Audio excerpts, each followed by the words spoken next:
Hi, this is Rahul Kapoor and welcome back to our podcast. Our topic for the day is it time for a change? Yes, I'm asking you a question.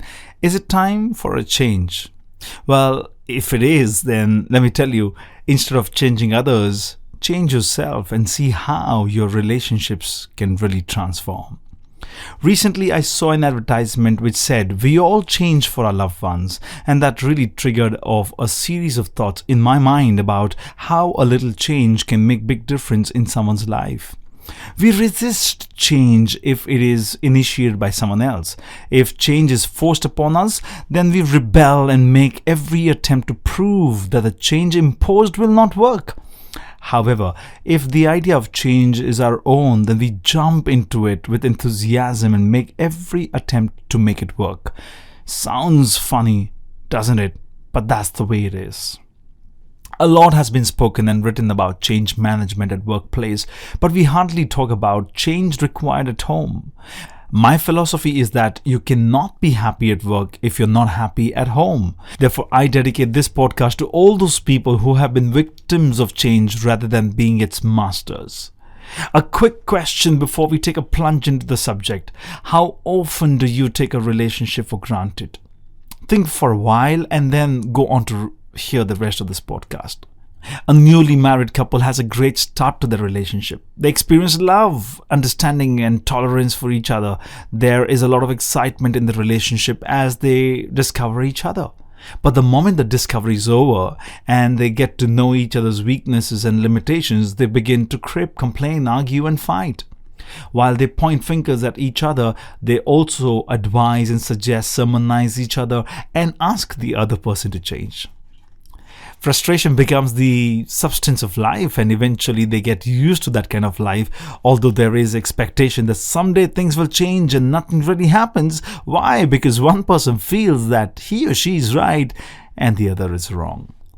There is a loss of understanding. Love, happiness, and fun becomes a difficult concept to understand.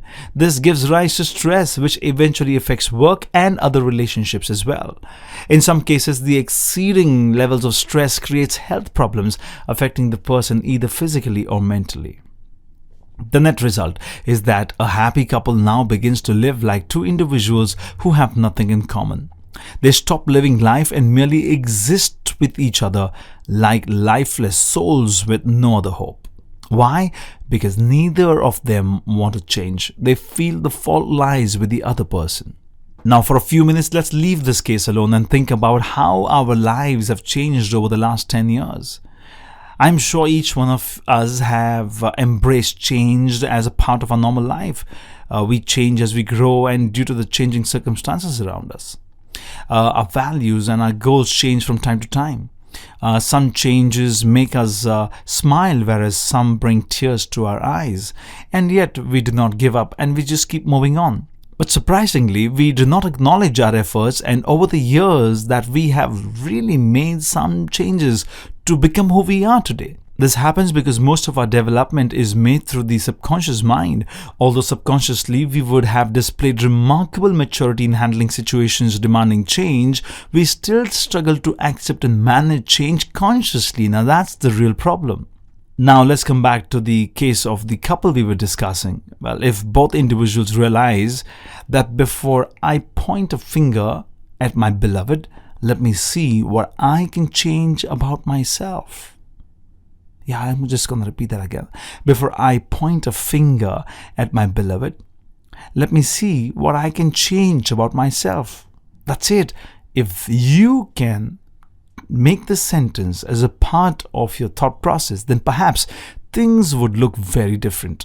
However, it is easier said than done. So let me share with you some success tips for great relationships. Number 1, listen patiently. While in an argument, stop yourself from counterattacking your partner. Listen patiently. Look into the other person's eyes, ask questions to gain more facts, try to comprehend the information being shared and put the missing pieces of the puzzle together. Avoid the temptation to react.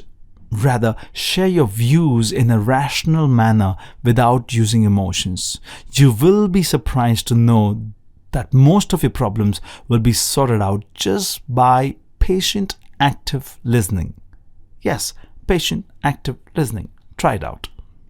Number 2, empathize wholeheartedly. Put yourself in the other person's shoes and ask yourself, how would you have reacted in that circumstance? Well, if your perspective is any different than that of your partner's action, then explain that to him or her. Do it without shouting, without being cynical, and then ask for the other person's point of view on the same. Empathizing with others will help you experience a lot of success and a lot of peace as well. Remember, empathy works miracles only if you can become a good listener first, so that's the condition. Number 3, watch your words. People normally forget compliments, but they remember the bitter words. Now that's the universal truth. So make efforts not to use harsh words, which you do not mean, or the words which will make you look and feel small later. So words can win love and words can create enemies as well. It really is your choice at the end of the day. So think before you speak. Finally, take a break. Spend time with your partner, reduce your workload, bring back the excitement in your life by pampering the other person. Express your love, reinvent your relationship. Just like in the "We All Change for Our Loved Ones" ad campaign, where husbands wear a chef's cap, joins his wife in the kitchen, a father wears a football jersey to play with his son, or a wife takes up golf to spend time with a husband. It takes a little effort, but it's all worth it. Well, after all, we are human beings who are driven by cultures and traditions. We do not walk in and out of relationships. We are all known for our commitment to relationships, aren't we? Yes, we all face ups and downs, and that's pretty natural, but we can neither run away from situations nor compromise on life. So give yourself another chance to reinvent your relationships. Go on, take the first step, and change yourself for the ones you love. I repeat, take the first step. Change yourself for the ones you love.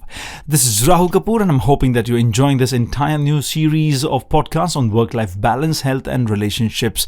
Take care of yourself, and if you like this podcast, you know what to do. Like it, please. Like it, share it with your friends, and subscribe so you and I can be in touch more frequently. This is Rahul Kapoor saying goodbye until the next time.